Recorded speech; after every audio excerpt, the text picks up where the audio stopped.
second time. For Mihal, who doubles as a funeral director and shop manager in the village of Inniskeen. Good afternoon, how are you doing? The virus is feeling increasingly present. It's coming very close in the local community here. It's coming practically nearly to every house. Do you think it'll be harder this time around? Coming into the darker evenings and that, and the people are housebound, they can't get out for a walk, they can't walk the dog, they can't exercise, so they're stuck inside the house and they have no comfort or whatever. Ireland has a tiered system. This county's in Tier 4. People here will now have a few days to prepare before they're moved to Tier 5, the highest level of restrictions and close to where things were back in March. Tonight, the Irish Prime Minister announced that non-essential businesses must close across Ireland for 6 weeks. Restaurants, cafes and bars will be permitted to provide takeaway services only. Only essential retail may remain open. Everyone in the country has been asked to stay at home, with exercise permitted within a 5-kilometre radius of your home. Only essential workers whose physical presence in the workplace are permitted to travel to work. Those who can work from home must do so. It comes after a wave of new restrictions in Northern Ireland began on Friday. But while the Republic of Ireland will keep schools open, Northern Ireland closed schools from today, an extra week on the half-term break.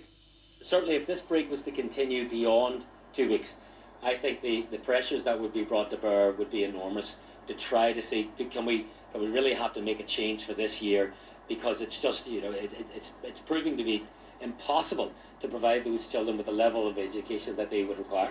In the Irish counties with the highest rates of infections, food and hospitality businesses have already shut. But the government believes these localised measures aren't working. So tonight, much more of Ireland is braced for a near total return to the lockdown of before. Emma Vardy, BBC News, Dublin. The Health Secretary for England, Matt Hancock, has warned of the growing number of people over 60 in the northwest region who are becoming infected with the virus. Liverpool is badly affected, as is Greater Manchester, where local leaders are still resisting plans to put the region into the highest alert level, or Tier 3. Tonight, the Mayor of Greater Manchester, Andy Burnham, told the BBC that the government could have a deal if it better protected low-paid people, but he said it was choosing not to do that. Our health correspondent Dominic Hughes has this report. Once a busy, bustling city centre, Manchester is quieter now, poised perhaps to enter the highest COVID alert level, Tier 3.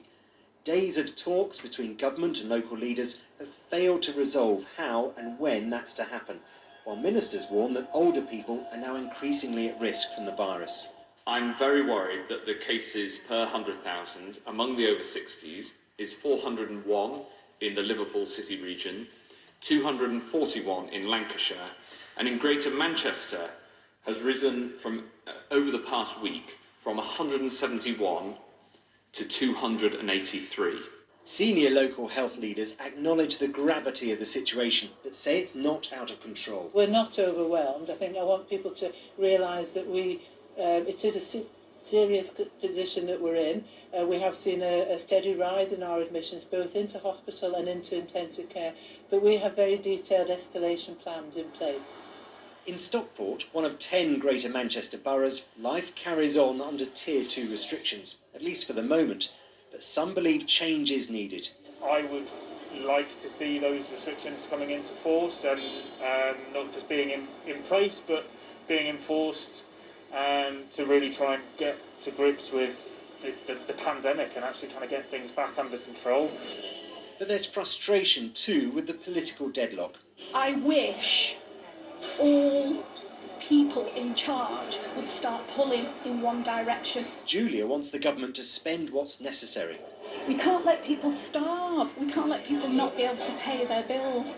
Part of the argument in Greater Manchester is that tougher measures will have a huge economic impact, but will make little difference to an infection rate that's already coming down. The latest COVID-19 infection data shows the rate in the city of Manchester continues to fall to 410 cases per 100,000 people. In Nottingham, it's 655, while in Derry and Strabane in Northern Ireland, it's 939. But in many ways, it's not the infection rate that counts, it's the number who will fall so seriously ill in the next few weeks that they end up in hospital, needing intensive care. And that puts enormous pressure on a health service already under stress. Here in Greater Manchester, there are currently around about 250 critical care beds that are available, although that number could be increased quite quickly if more beds and staff become available. Now, I understand that capacity is currently running at around 85%, which is not unusual at this time of year. But ministers in London are warning that spare capacity could be wiped out within 3 weeks by a surge in COVID patients. And senior doctors I've spoken to say that is consistent with modelling that they've also seen. Intensive care specialists are worried about the impact on patients and a health service that's still catching up on delayed surgery and treatments. I think the added pressure of COVID infection is putting a huge strain on the system, and I think all NHS staff are extremely worried that we're in for a very bumpy ride over the winter months. The threat remains that tougher measures could yet be imposed by ministers. There is uncertainty over what lies ahead, and the two sides seem further apart than ever. That was Dominic's report. Let's go live to Salford, and he's there for us now. Dominic, an update tonight.